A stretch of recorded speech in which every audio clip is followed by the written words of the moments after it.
Halo, kami dari kelompok 3 akan mempresentasikan tentang counter sinkron dan asinkron.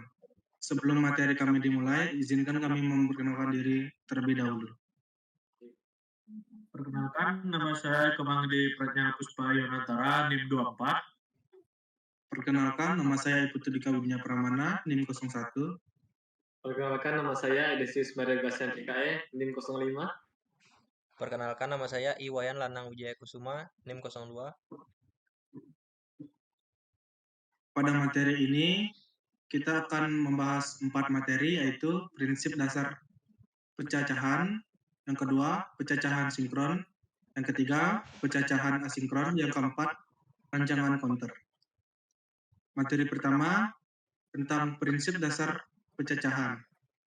Counter juga disebut pencacah atau penghitung, yaitu rangkaian logika sekuensial yang digunakan untuk menghitung jumlah pulsa yang diberikan pada bagian masukan.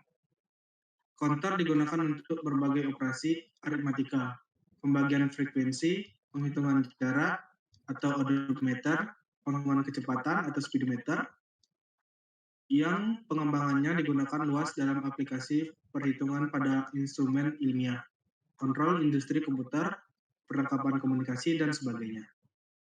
Counter tersusun atas sederetan flip-flop yang dimanipulasi sedemikian rupa yang menggunakan peta Komug sehingga pulsa yang masuk dapat dihitung sesuai rancangan.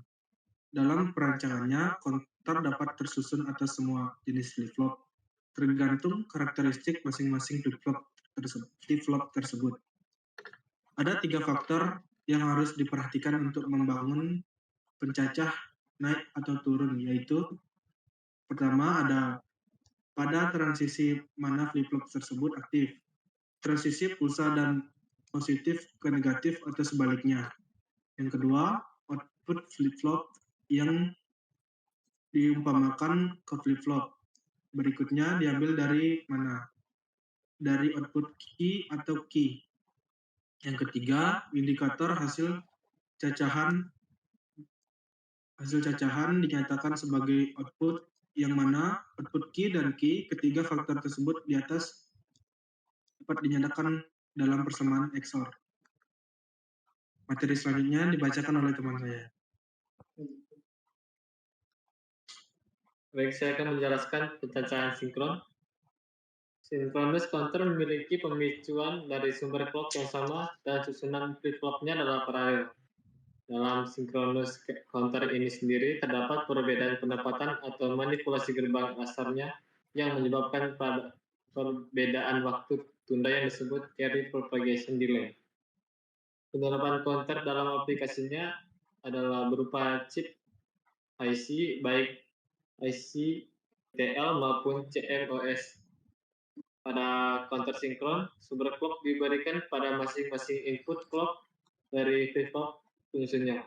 Hingga apabila ada perubahan pulsa dari sumber, maka perubahan tersebut akan men-trigger seluruh flip-flop secara bersama-sama. Skip. Terdapat tabel kebenaran untuk up counter dan down counter sinkron 3 bit. Rangkaian up atau down counter merupakan gabungan dari up counter dan down counter. Rangkaian ini dapat menghitung bergantian antara up dan down karena adanya input eksternal sebagai kontrol yang menentukan saat menghitung up atau down. Pada tabel ini ditunjukkan rangkaian up atau down counter sinkron 3 bit. Jika input kontrol bernilai 1, maka counter akan menghitung naik atau up. Sedangkan jika input kontrol bernilai 0, counter akan menghitung turun atau down.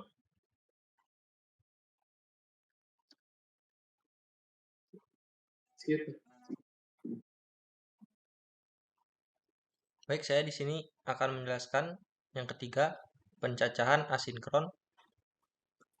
Seperti bagian sebelumnya, asinkron counter tersusun atas flip-flop yang dihubungkan seri dan pemicunya tergantung dari flip-flop sebelumnya. Kemudian menjalar sampai flip-flop MSB-nya. Karena itulah asinkron counter sering disebut juga sebagai ripple through counter. Sebuah counter asinkron atau ripple terdiri atas sederetan flip-flop yang dikonfigurasikan dengan menyambung outputnya dari yang satu ke yang lain. Yang berikutnya, sebuah sinyal yang terpasang pada input clock FF pertama akan mengubah kedudukan outputnya apabila tebing atau edge yang benar diperlukan terdeteksi. Next. Baik, saya akan menjelaskan materi yang keempat, yaitu perancangan counter. Perancangan counter dapat dibagi menjadi dua, yakni dengan menggunakan tak Renault dan dengan diagram waktu. Berikut ini akan saya jelaskan langkah-langkah dalam merancang suatu counter. Yang pertama, perancangan counter menggunakan peta Karnaugh. Umumnya, perancangan dengan peta Karnaugh ini digunakan dalam merancang synchronous counter.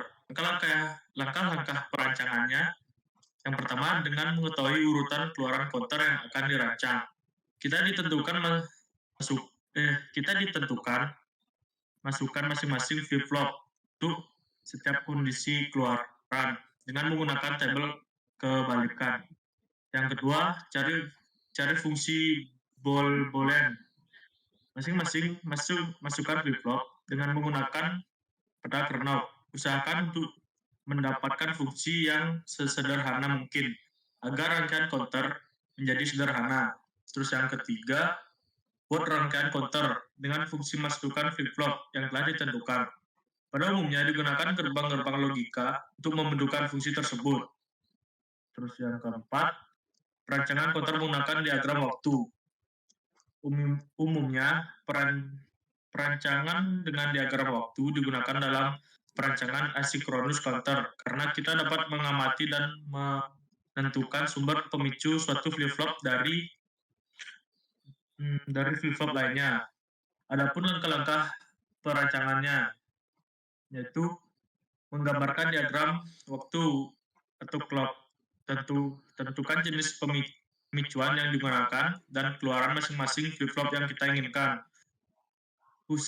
Untuk kondisi keluaran terdapat jumlah pulsa clock. Selanjutnya, dengan melihat keluaran masing-masing flip-flop sebelum dan sesudah clock aktif, key N dan key N plus, key N dan key N tambah 1, tentukan fungsi masukkan flip-flop dengan menggunakan tabel kebalikan. 3. Menggambarkan fungsi masukan tersebut pada diagram waktu yang sama. 4.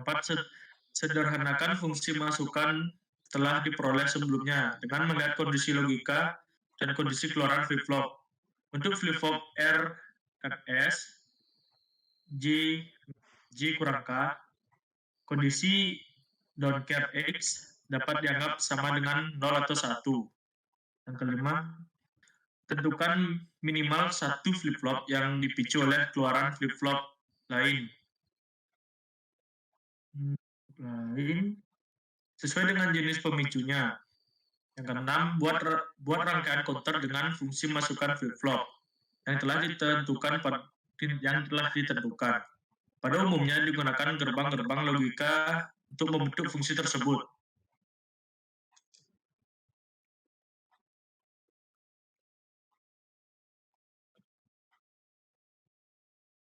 Yang kami dapat adalah yang pertama, pencacahan counter atau counter merupakan perhitungan naik atau turun yang sekuensial atau berkelanjutan. Yang kedua, pencacah itu sendiri terbagi menjadi dua bagian, yakni pencacah sinkron dan pencacah tak sinkron. Nah, yang ketiga, yang membedakan antara pencacah sinkron dan pencacah tak sinkron adalah gerbang logika AND. Nah, yang keempat, agar dapat menyusun jumlah flip-flop yang memenuhi urutan perubahan yang telah ditentukan, maka bergantung pada macam pencacahannya. Sekian dari kelompok 3. Terima kasih.